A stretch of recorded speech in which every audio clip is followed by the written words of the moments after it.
Hello everyone, good morning. मैं देवव्रत और आज बेटा हम आपको बीएससी फर्स्ट ईयर केमिस्ट्री का अपना 32वां लेक्चर पढ़ाने जा रहे हैं। आज का बच्चों हमारा टॉपिक होगा S block elements. S block elements आपको बता दें बेटा, आज हमने आपको यूनिट थर्ड, यूनिट सेकेंड, जिसमें केवल एक चैप्टर था केमिकल बॉन्डिंग, वो हमने पढ़ा दिया, कंप्लीट करा दिया। आज हमने यूनिट थर्ड स्टार्ट किया है, जिसमें हमने दो चैप्टरों को पढ़ना है, दो चैप्टर्स को पढ़ना है। ठीक है बेटा, दो चैप्टर्स को हमने पढ़ना है। Chapter first is your S block elements. क्या है बेटा? एस ब्लॉक एलिमेंट पहला चैप्टर है। दूसरा चैप्टर है बेटा हमारा, दूसरा चैप्टर बेटा है इस यूनिट का हमारा केमिस्ट्री ऑफ नोवेल गैसेस, अर्थात उत्कृष्ट गैसों की रसायन या उत्कृष्ट गैसों का रसायन।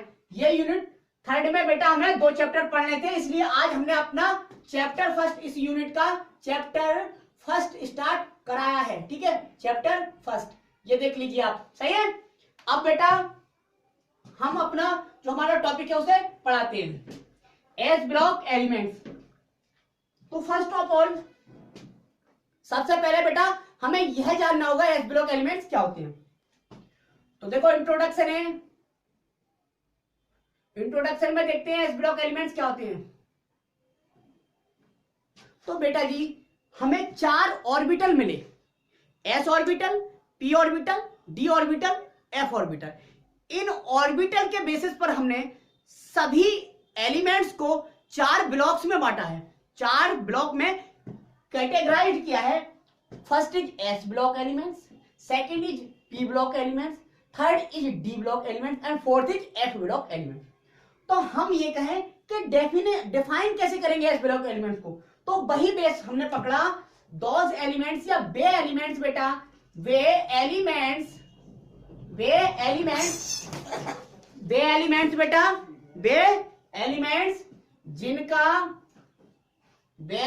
जिनका लास्ट इलेक्ट्रॉन बेटा, वे एलिमेंट्स जिनका लास्ट इलेक्ट्रॉन एस ऑर्बिटल में, कौन से ऑर्बिटल में, मैंने बोला था ना ऑर्बिटल के बेस पे से डिफाइन किया गया। वे एलिमेंट्स जिनका लास्ट इलेक्ट्रॉन एस ऑर्बिटल में फिल किया जाता है। फिल का मतलब होता है बेटा भरा जाता है, फिल किया जाता है, या हम कह सकते हैं एंटर किया जाता है। एंटर मींस होता है प्रवेश करना, एंटर किया जाता है। क्या कहलाते हैं? एंटर किया जाता है, आपके एस ब्लॉक एलिमेंट्स कहलाते हैं। क्या कहलाते हैं? एस ब्लॉक एलिमेंट्स कहलाते हैं। समझ आया बच्चों? समझ आ गया होगा। क्या समझ आया?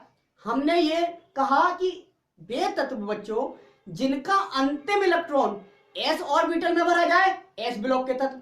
अब तो बेटा हम सभी तत्वों को डिफाइन करना सीख गए। यदि हम पूछे पी ब्लॉक के तत्व बताओ कौन से होंगे, तो आप कह देंगे सिंपली सर कि वे तत्व जिनका लास्ट इलेक्ट्रॉन, अंतिम इलेक्ट्रॉन किसमें, पी ऑर्बिटल में भरा जाए तो पी ब्लॉक के तत्व, डी ऑर्बिटल में भरा जा रहा है तो डी ब्लॉक के तत्व, एफ ऑर्बिटल में भरा जा रहा है तो एफ ब्लॉक के तत्व।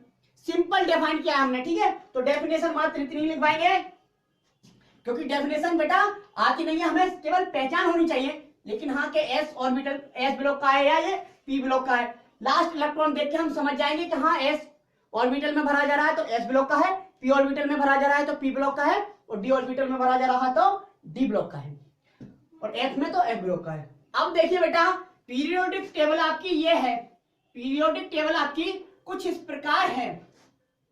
पीरियोडिक टेबल बच्चों आपकी कुछ इस प्रकार है ये। ठीक है बच्चा, पीरियोडिक टेबल आपकी कुछ इस प्रकार थी। हमें एग्जैक्ट थोड़ी ना बनाने, हमें सीखना एस ब्लॉक है तो एस ब्लॉक को हम हाईलाइट करेंगे। हमें केवल एस ब्लॉक एलिमेंट्स को ही हाईलाइट करना है। ये मान ली, ये हमने बना ली, आप अपनी पीरियोडिक टेबल बना दिए। ठीक है बच्चा, तो ये जो दो ग्रुप दिख रहे हैं आपको, ये ग्रुप फर्स्ट है, ये ग्रुप सेकंड है। 18 ग्रुप तक है इसी प्रकार हमारे, 10 इसमें और 6 इसमें, 2 10 12 और 6 18, 18 हो जाएंगे बेटा। तो ये जो ग्रुप फर्स्ट और ग्रुप सेकंड है, ये जो एलिमेंट्स हैं बेटा यहां से यहां तक, ये हैं एस ब्लॉक एलिमेंट्स। क्या है? S block elements. ठीक है, ये जो है ये डी ब्लॉक एलिमेंट्स है, यहां से और कहां तक? यहां तक, ये डी ब्लॉक एलिमेंट्स है बेटा। अच्छा, नीचे जो रखा गया है, नीचे सबसे नीचे वो एफ ब्लॉक एलिमेंट्स को रखा गया, ये एफ ब्लॉक है, ये कौन से? एफ ब्लॉक के तत्व हैं। और यहां पे आपके पी ब्लॉक एलिमेंट्स है। समझ आया बच्चों? तो हमें एस ब्लॉक पढ़ना है, तो हमें पीरियोडिक टेबल देखकर ये पता चल गया बेटा क्या, कि पीरियोडिक टेबल में एस ब्लॉक एलिमेंट्स को कहां? सबसे पहले, सबसे पहले, सबसे पहले भी कहा, ये कौन सी साइड है? सबसे पहले किधर? बाईं ओर रखा गया। बच्चा कहां रखा गया? बाईं ओर रखा गया, लेफ्ट साइड। तो ये बात लिख देते हैं, ठीक है बेटा। दो खड़े कॉलमों में, दो खड़े कॉलमों में है ना, दो खड़े कॉलम ही तो है बेटा। तो हम देखेंगे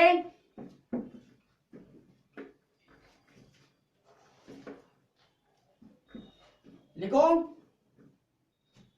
पीरियोडिक टेबल में बेटा, पीरियोडिक टेबल का मतलब बेटा आवर्त सारणी। पीरियोडिक टेबल में एस ब्लॉक एलिमेंट्स को बच्चों, एस ब्लॉक एलिमेंट्स को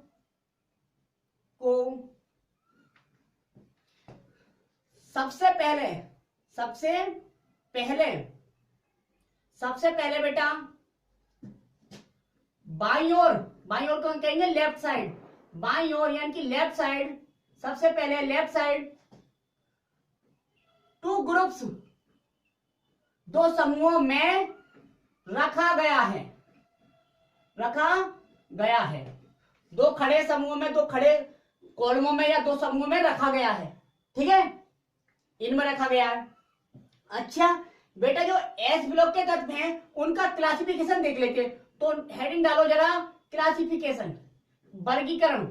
तो एस ब्लॉक के तत्वों को बेटा 2 खड़े कॉलमों में रखा गया है, दो ग्रुपों में रखा गया है, ग्रुप फर्स्ट ए और group second A. Group first A जो है उसे बेटा हम एक समूह भी कहते हैं, एक समूह, इसे 2 समूह, समूह संख्या 2, इसे समूह संख्या 1। जो फर्स्ट ए के जो तत्व हैं बेटा उन्हें हमने कहा है एल्कली मेटल्स, एल्कली मेटल्स। और जो ग्रुप सेकंड ए है उसके तत्वों को हमने कहा है एल्केलाइन, एल्केलाइन अर्थ मेटल्स।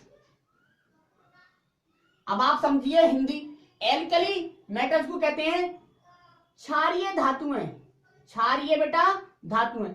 इसे हमने कहा है, इस समूह के तत्वों को क्षारीय धातुएं, इस समूह के तत्वों को हमने कहा है क्षारीय मृदा धातुएं, क्षारीय बेटा मृदा धातुएं। बच्चों हो गया। अब बच्चों हम देखते हैं जरा इस समूह में कितने तत्व हैं, तत्वों के नाम भी तो याद होने चाहिए बच्चा। ठीक है, तो हम दोनों ग्रुप अब बनाते हैं केवल एस ब्लॉक। तब तो हमने आपको पीरियोडिक टेबल में बच्चों एस ब्लॉक की स्थिति बताई थी कि कहां रखा गया है। अब हम एस ब्लॉक, केवल एस ब्लॉक बना रहे हैं। ठीक है बच्चा, ये हमने बनाया।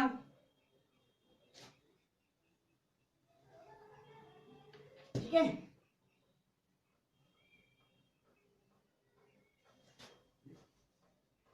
तो 2 समूह है ना, 2 समूह बना देते हैं।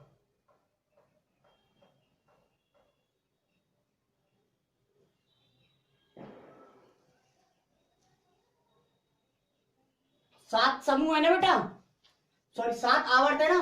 पहला आवर्त, दूसरा आवर्त, तीसरा आवर्त, चौथा आवर्त, 5वां आवर्त, छठा आवर्त और 7 आवर्त है। समूह ऐसे होते हैं। ठीक है, अच्छा इसमें हाइड्रोजन, लिथियम, सोडियम, पोटेशियम,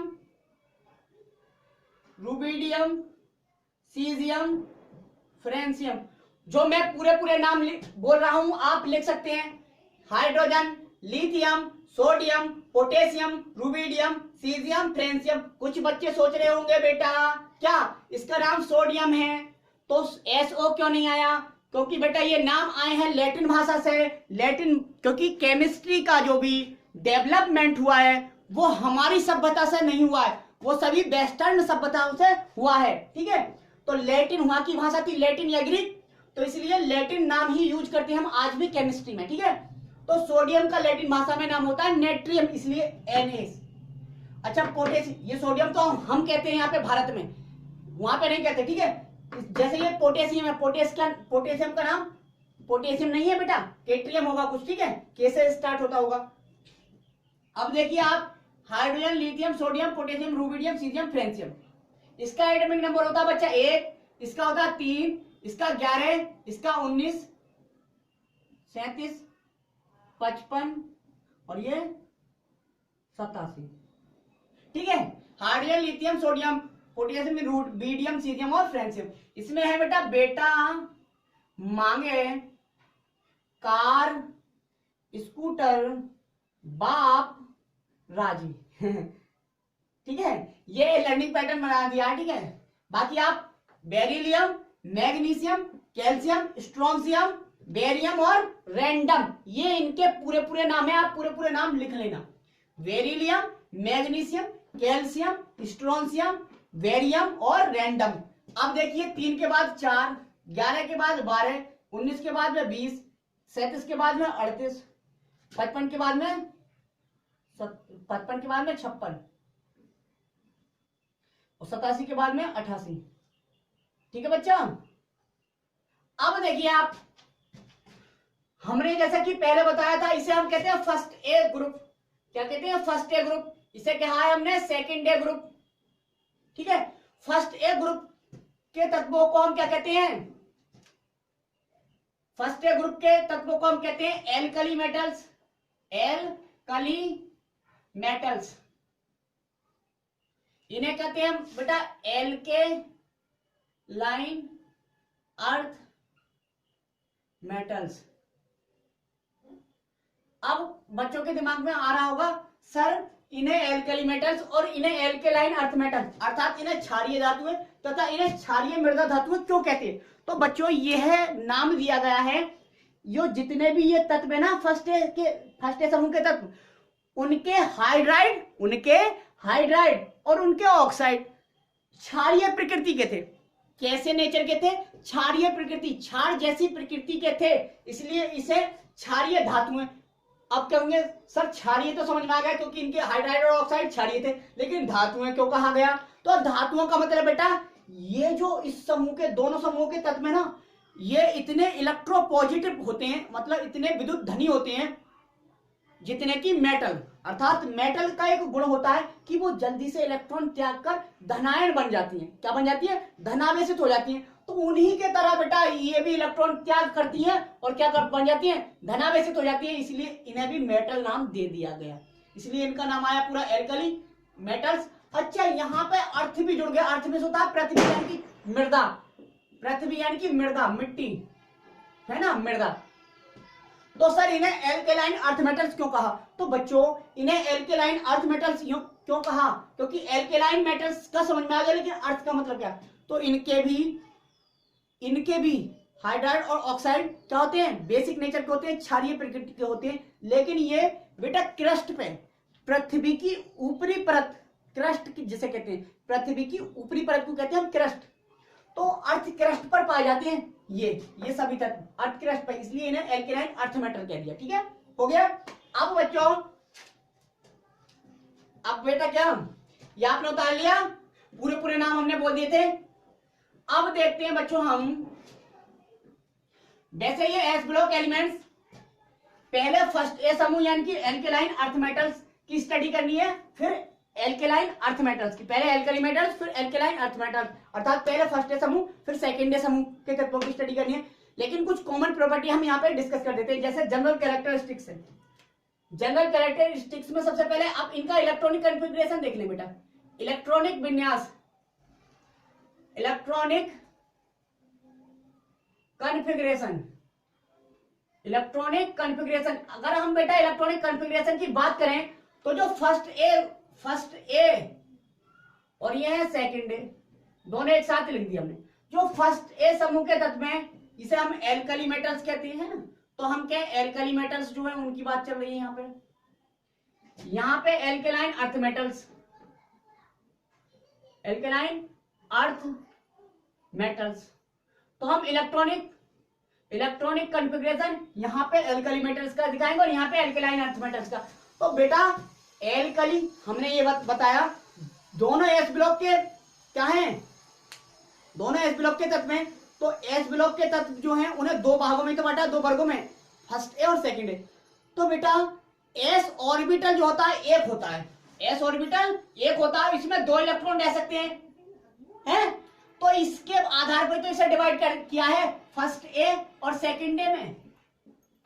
जब एक इलेक्ट्रॉन होगा तो फर्स्ट ए और जब दूसरे दो इलेक्ट्रॉन होंगे तो सेकंड ए कहा उसे। ठीक है, मतलब यह कि इनका सामान्य जनरल, इस ब्लॉक के तत्वों का सामान्य जनरल इलेक्ट्रॉनिक कॉन्फ़िगरेशन क्या होता होगा, NS1 होता है। क्या होता है बेटा, NS1, जहां n बराबर क्या हो सकती है, n बराबर 1 2 3 4 5 6 और 7। ये पीरियड नंबर है, यानी कि ये सेल नंबर है, shell number principal quantum number. यहाँ पे इनका सामान्य इलेक्ट्रॉनिक विन्यास होता है बेटा NS2। कितना, NS2, जहां n बराबर यही होगा 1 2 3 4 5 6 7। ठीक है, ये अब इलेक्ट्रॉनिक कॉन्फ़िगरेशन दिखाते हैं। जनरल इलेक्ट्रॉनिक कॉन्फ़िगरेशन आपको पता चल गया। अब लिखो, पहले अल्कली मेटल्स का दिखा देते हैं, फिर एल्केलाइन अर्थ मेटल्स का। फिर अपना लेक्चर स्टॉप करेंगे यहीं पे, बहुत हो गया बेटा। हीलियम है इसका, hydrogen, lithium, sodium, potassium, rubidium, caesium और फ्रांसियम। ये 1 3 11 19 37 55 और ये 87 हो गया बेटा। अब देखो हाइड्रोजन 1s1, एक इलेक्ट्रॉन था पूरा कर दिया, एक इलेक्ट्रॉन दिख गया। इसका 1s2 2s1 खत्म, 2 1 3 3 इलेक्ट्रॉन थे। इसका 1s2 2s2 2p6 3s1 3s1 2 2 4 6 10 और 1 11। यहाँ पे क्या जाएगा बच्चों, यहाँ पे 4s1 आ जाएगा। देखो 1s2 2s2 2p6 3s2 3p6 और 4s1 2 2 4 6 10 2 12 6 18 1 19 आ गया। डी नहीं आएगा। कुछ बच्चे सोच रहे होंगे सर 3d आता, डी आता, लेकिन बेटा इलेक्ट्रॉनिक कॉन्फ़िगरेशन अबाव नियम के अनुसार करते हैं। 4s की एनर्जी कम होती है 3d से, तो एनर्जी के बढ़ते क्रम में कर रहे हैं, इसलिए 4s पहले भरा जाएगा, 3d बाद में। खत्म। अबाव नियम हमने पढ़ाया था अपने बहुत पुराने लेक्चर में, ठीक है, जब हमने एटॉमिक स्ट्रक्चर चैप्टर स्टार्ट किया था, उसमें देख लेना आप, ठीक है। रुबिडियम होगा, मुझे लग रहा है शायद सेकंड या थर्ड लेक्चर होगा हमारा। रुबिडियम 37 का 1s2 2s2 2p6 3s2 3p6 3d यहाँ पे आ गया। अब कुछ बच्चे करेंगे सर यहाँ पे 3d को लिख दिया, क्योंकि सेल वाइज मैं 3d नहीं लिख रहा। 4s2 अब तो आ जाएगा 3d10, तो मैं क्यों ना इसे यहीं पे लिख दूं, है ना, क्योंकि इसमें इससे ज्यादा तक जा रहा है अभी। 3d10 4s2 4p6 5s2 5s1 sorry. देखो 2 2 4 6 10 2 12 6 18 10 28 2 3 6 36 और 1 37 खत्म। देख लेना भैया आप, हमने तो कर दिया। 1s2 2s2 2p6 3s2 3p6 3d10 4s2 4p6 4d10 5s2 5p6 6s1। अब देखिए 2 2 4 6 10 2 12 6 18 10 28 2 3 6 36 10 46 46 और 2 48 और 6 54 54 और 1 55 खत्म। 55 हो गया। अब 87 का बेटा 1s2 2s2 2p6 3s2 3p6 3d10 हो गया। 1s2 2s2 2p6 3s2 3p6 3d10 cell Y लो, मैंने ये बना दिया सेल वाई, खत्म। 6 आवर्त 1 2 3 4 5 6 6s1 यहाँ पे 5s1 यहाँ पे 4s1 यहाँ पे 3s यहाँ पे 2s1। तो लास्ट में देखा ns1 आ रहा है, यहाँ n बराबर 1 है, यहाँ n बराबर 2, यहाँ n बराबर 3, यहाँ n बराबर 4, यहाँ n बराबर 5, यहाँ n बराबर 6। तो इसलिए तो इनका जनरल इलेक्ट्रॉनिक कॉन्फ़िगरेशन ns बराबर लिखा था हमने, ठीक है। अब देखिए आप 4s2 4p6, 4d10, 4f भी आएगा बेटा, 4f14, 5s2, 5p6, ज्यादा अंदर जा रहे हैं, ठीक है, यहां तक रहने दो, 4f14, इसके बाद यहां लिखेंगे बेटा 5s2, 5p6, 5d10, 6s2, 6p6, 7s1। जरा गिन के देखियो आप, 7 कितने आवर्त है बेटा, 7 आवर्त, 7 बनाएंगे, 1 2 3 4 5 6 7। अब गिन लो इलेक्ट्रॉन, 2 2 4 4 6 10, 2 12 6 18 10 28 2 30 6 36 36 10 46 46 और 14 60 60 2 62 6 68 10 78 78 2 80 80 और 6 86 और 1 87, हो गया 87 फ्रेंसियम। तो ये था बेटा आपका इलेक्ट्रॉनिक कन्फिग्रेशन। आज हमने बेटा एस ब्लॉक एलिमेंट्स को इंट्रोडक्शन, इलेक्ट्रॉनिक कन्फिग्रेशन, बहुत कुछ सीख लिया। अब बेटा हम अपने नेक्स्ट लेक्चर में इसका रिमेनिंग पार्ट पढ़ेंगे। So thank you very much.